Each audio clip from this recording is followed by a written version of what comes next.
आप सभी का मेरे यूट्यूब चैनल में हार्दिक स्वागत है। मैं ज्योति आज फिर आपके सामने हाजिर हूँ एक नई वीडियो लेकर। इस वीडियो में हम करेंगे रजनी पटकथा। लेखिका है मन्नू भंडारी।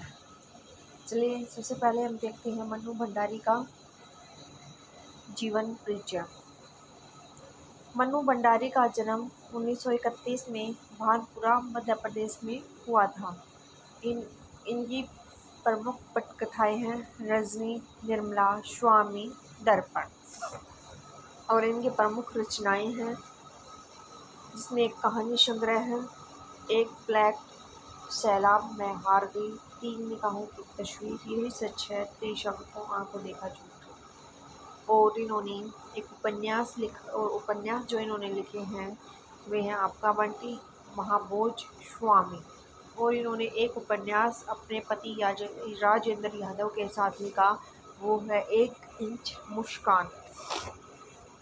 सम्मान हिंदी अकादमी दिल्ली का शिखर सम्मान, बिहार सरकार, भारतीय भाषा परिषद कोलकाता, राजस्थान संगीत नाटक अकादमी और उत्तर प्रदेश हिंदी संस्थान द्वारा पुरस्कृत।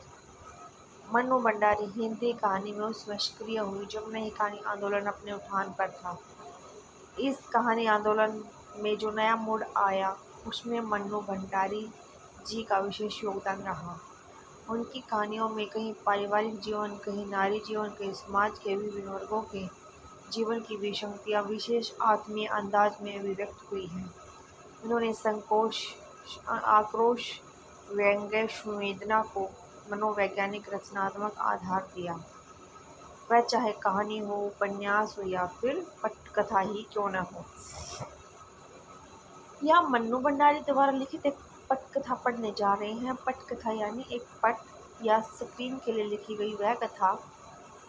रजत पट फिल्म का स्क्रीन के लिए भी हो सकता है, टेलीविजन के लिए भी हो सकता है। मूल बात यह है कि जिस तरह मंच पर खेलने के लिए नाटक लिखे जाते हैं उसी तरह कैमरे से फिल्माए जाने वाले पटकथा लिखी जाती है।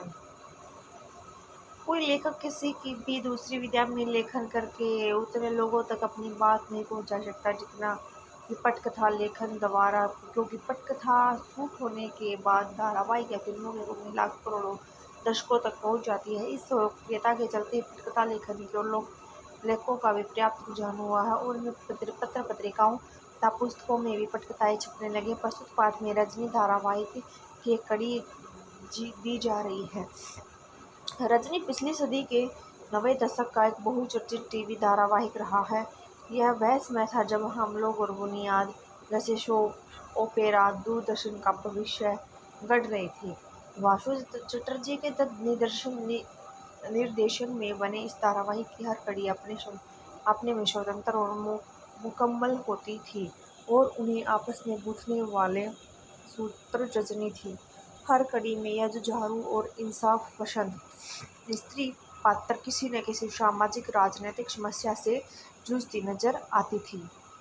प्रस्तुत अंश में भी व्यावसायिक बनती शिक्षा की समस्या की ओर हमारा ध्यान खींचता है। चलिए अब हम करते हैं रजनी पाठ का सार। पटकथा की शुरुआत लीला के घर से होती है जो रजनी की पड़ोसन है। रजनी लीला से बाजार साथ चलने को कहती है, लेकिन लीला उसे यह कहकर रोक लेती है कि उसके बेटे का रिजल्ट आने वाला है। रजनी यह सुनकर बहुत खुश होती है क्योंकि उसे पूरा विश्वास है कि परीक्षा में अमित के अच्छे अंक आएंगे। लेकिन जब अमित घर आता तो सबको पता चला कि अमित को गणित में सिर्फ 72 अंक ही मिले थे। अमित ने अध्यापक के बार बार कहने पर भी ट्यूशन नहीं ली, जिसके कारण उसे कम अंक मिले। रजनी ने इस बात की शिकायत स्कूल के हेडमास्टर से की, लेकिन उन्होंने इस मामले को गंभीरता से नहीं लिया। इसमें स्कूल की कोई जिम्मेदारी न बताकर इसे अध्यापक और छात्र के बीच का आपसी मामला कहकर टाल दिया। रजनी के पति को जब यह बात पता चली तो वह रजनी को इस मामले में न पड़ने की सलाह देता है, लेकिन रजनी किसी की नहीं सुनती। रजनी ने इस बात की शिकायत स्कूल के शिक्षा निदेशक से की, वहाँ भी उसकी कोई बात नहीं सुनता। शिक्षा निदेशक ने रजनी से इस बात की शिकायत स्कूल के हेडमास्टर से करने की सलाह दी। इस प्रकार वे भी इसके विरुद्ध कोई कार्रवाई नहीं की। आखिरकार रजनी इस समस्या को लेकर अखबार के संपादक से मिली, जहां उसे थोड़ी सी उम्मीद नजर आई। अखबार वालों के साथ उसने अभिभावकों की एक मीटिंग का आयोजन किया। वहां उसने प्रस्ताव दिया कि अध्यापकों द्वारा जबरदस्ती ट्यूशन लिए जाने संबंधी सख्त से सख्त नियम बनाए जाने चाहिए। ट्यूशन न लिए जाने पर बच्चों के अंक काटने पर अध्यापकों के विरुद्ध सख्त कार्रवाई की जाएगी।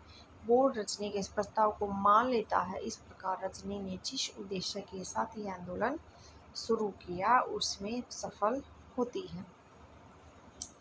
देखो दोस्तों, इसमें क्या बात है कि एक जो अध्यापक है, जहाँ पर अमित पढ़ता था वहाँ पर जो अध्यापक है बच्चों को ये कहता था कि तुम मेरे पास ट्यूशन लो, मैं तुम्हें ट्यूशन दूंगा, क्योंकि वो गवर्नमेंट टीचर था। हालांकि जो हमारे कानून है, कानून में लिखा गया है कि कोई भी अध्यापक प्राइवेट ट्यूशन देने के लिए किसी भी बच्चे को मजबूर नहीं कर सकता।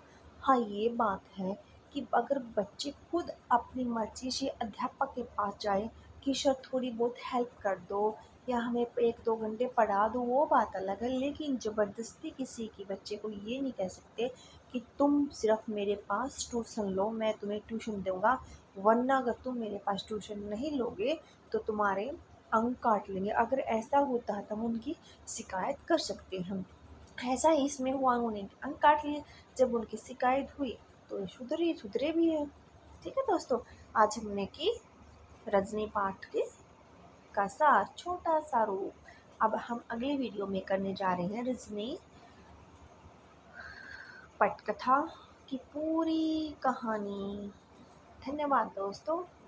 अगर आपने अब तक मेरे YouTube चैनल को सब्सक्राइब नहीं किया तो प्लीज़ मेरे YouTube चैनल को सब्सक्राइब कीजिए, शेयर कीजिए, लाइक कीजिए। धन्यवाद। बाय बाय, फिर मिलते हैं एक नई वीडियो के साथ।